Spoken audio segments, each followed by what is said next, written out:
sebelum menonton atau menyimak cerita ini, jangan lupa subscribe agar tidak ketinggalan cerita-cerita menarik lainnya. Semoga admin dan yang menonton mendapatkan rezeki yang banyak tak terhingga. Di sebuah kampung yang asri di pinggiran kota Kudus, tinggal seorang janda kaya bernama Bunyai Halimah. Usianya 52 tahun, tapi penampilannya masih segar dan montok. Wajahnya bersih, tubuhnya terawat, dan yang paling dikenal orang-orang adalah apam buatan tangannya yang melegenda. Apam itu bukan sembarang apem, rasanya lembut, legit, dan wanginya menggoda. Setiap pagi banyak orang kampung rela antre untuk sekadar mencicipi apem Bunyai. Tapi bukan hanya rasa apem yang membuat orang ketagihan. Banyak lelaki dewasa diam-diam datang, bukan cuma untuk jajan, tapi untuk memandang senyum Bunyai yang manis dan menggoda. Suatu hari, rumah Bunyai direnovasi besar-besaran. Ia memanggil sekelompok tukang bangunan dari luar kampung. Di antaranya ada seorang lelaki muda bernama Andi, usia 29 tahun, asal Purwodadi. Tubuhnya kekar, wajahnya maskulin, dan tutur katanya sopan. Saat pertama kali mengantar semen ke dapur belakang, Andi tak sengaja melihat Bunyai sedang membalik apam di atas loyang besar.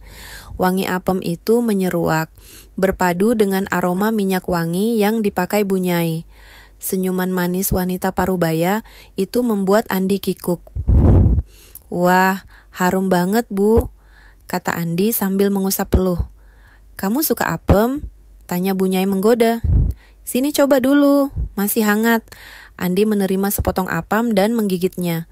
Lembut, legit, tapi lebih dari itu, ia merasakan sensasi aneh di dalam dadanya. Entah apemnya, entah Bunyainya. Hari itu menjadi awal dari sebuah ketagihan. Setiap hari Andi selalu menyempatkan diri mengantar material ke dapur. Padahal tugas itu bisa dikerjakan rekan-rekannya, tapi ia punya alasan sendiri, ingin bertemu Bunyai.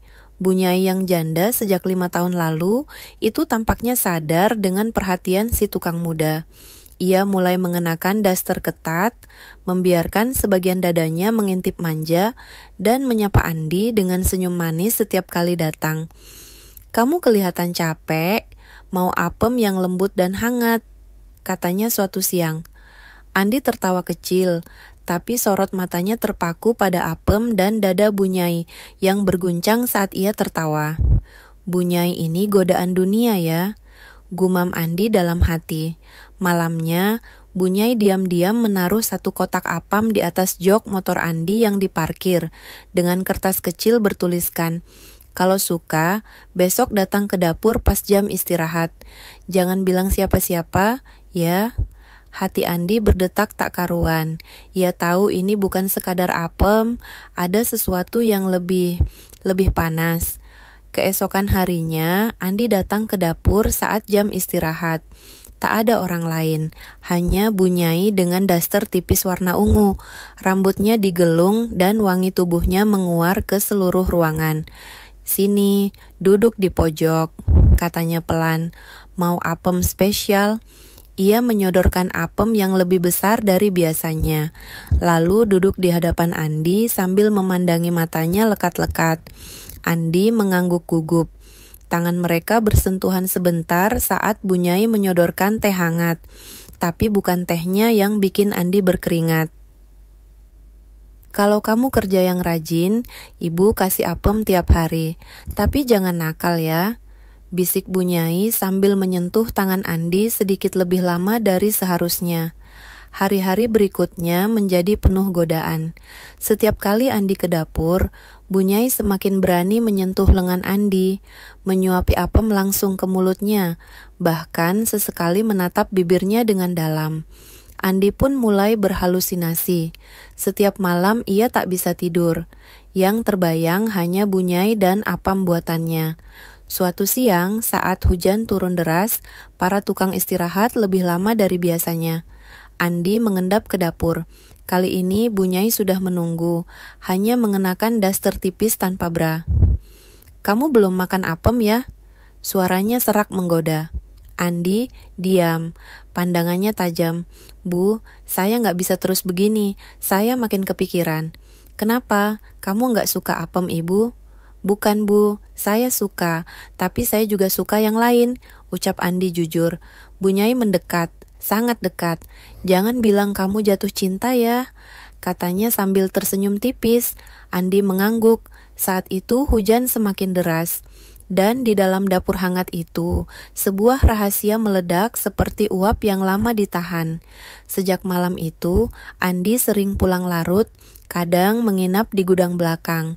Orang-orang tak curiga, tapi rekan-rekannya mulai heran kenapa Andi dapat jatah apem lebih banyak dari yang lain. Setiap malam, Bu Nyai memanggil Andi diam-diam. Bukan hanya untuk memberi apem, tapi juga pelukan hangat dan sentuhan yang tak bisa didapat tukang bangunan dari wanita lain. Namun cinta itu rumit. Tetangga mulai curiga. Beberapa pemuda kampung yang diam-diam suka pada Bu Nyai mulai gerah. Sampai suatu hari, suami baru tetangga depan rumah memergoki Andi. Malam itu, udara dingin, gerimis masih membasahi genteng rumah. Andi baru saja keluar dari pintu samping rumah Bu Nyai. Langkahnya pelan, baju masih kusut, rambut acak-acakan. Dari arah pagar, lampu motor mendadak menyala terang. Ngapain kamu dari rumah Bu Nyai tengah malam?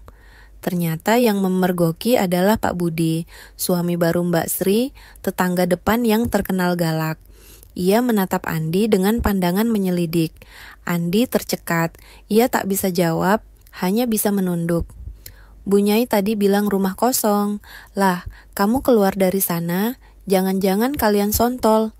Suara ribut itu mengundang tetangga lain keluar. Lampu-lampu rumah mulai menyala. Bu Nyai keluar dengan daster dan rambut setengah terurai. Pak Budi, jangan sembarangan nuduh.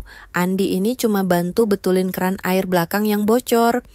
Tengah malam begitu betulin keran, pakai baju kusut dan kaki tanpa sandal. Bentak Pak Budi. Situasi makin memanas. Beberapa ibu-ibu kampung mulai berbisik-bisik. Anak-anak muda yang pernah kecewa ditolak Bu Nyai ikut tertawa sinis. Malam itu Andi pergi tanpa pamit. Malu, pikirannya berkecamuk. Bu Nyai memandang punggung Andi yang menjauh dengan perasaan hancur. Ia tahu semuanya tak akan sama lagi. Keesokan paginya, Andi tidak datang kerja. Hari-hari berikutnya pun tidak muncul. Bu Nyai termenung di dapur, memandangi loyang apam yang biasanya ia buat dengan penuh semangat. Tak ada Andi, tak ada yang meminta apem sambil tersenyum malu-malu. Hingga satu sore datang sebuah motor. Andi turun perlahan, ia membawa sekotak kayu kecil. Tanpa bicara banyak, ia menyerahkannya kepada Bu Nyai. Isinya cetakan apem dari kampung saya, Bu, ucap Andi pelan. Biar Bu Nyai bisa terus bikin apem meski saya udah enggak kerja di sini. Bu Nyai memegang kotak itu erat. Matanya basah. Kenapa harus pergi, Nak? Karena omongan orang, bisiknya lirih. Karena saya takut, makin lama saya di sini, saya makin ketagihan. Bukan cuma apemnya, tapi Bu Nyainya. 2 minggu berlalu sejak Andi pergi, dapur Bu Nyai kini sunyi. Cetakan apem dari Andi tersimpan di rak atas, belum tersentuh. Bu Nyai seperti kehilangan semangat hidup. Ia tak lagi bangun pagi untuk mengaduk adonan. Ibu-ibu kampung mulai bertanya-tanya. Bahkan beberapa mengira Bu Nyai sakit. Namun yang sebenarnya sakit adalah hatinya. Sampai suatu sore datang seorang wanita muda ke rumah. Ia mengenakan kerudung sederhana, membawa anak kecil. Namanya Vina, adik Andi. Maaf, Bu Nyai, saya datang mewakili kakak saya. Dia enggak enak hati. Tapi selama 2 minggu ini dia terus murung. Bu, dia bilang enggak bisa lupa apem dan senyuman Bu Nyai. Bu Nyai terpaku. Dia tinggal di rumah Simbah sekarang di Purwodadi.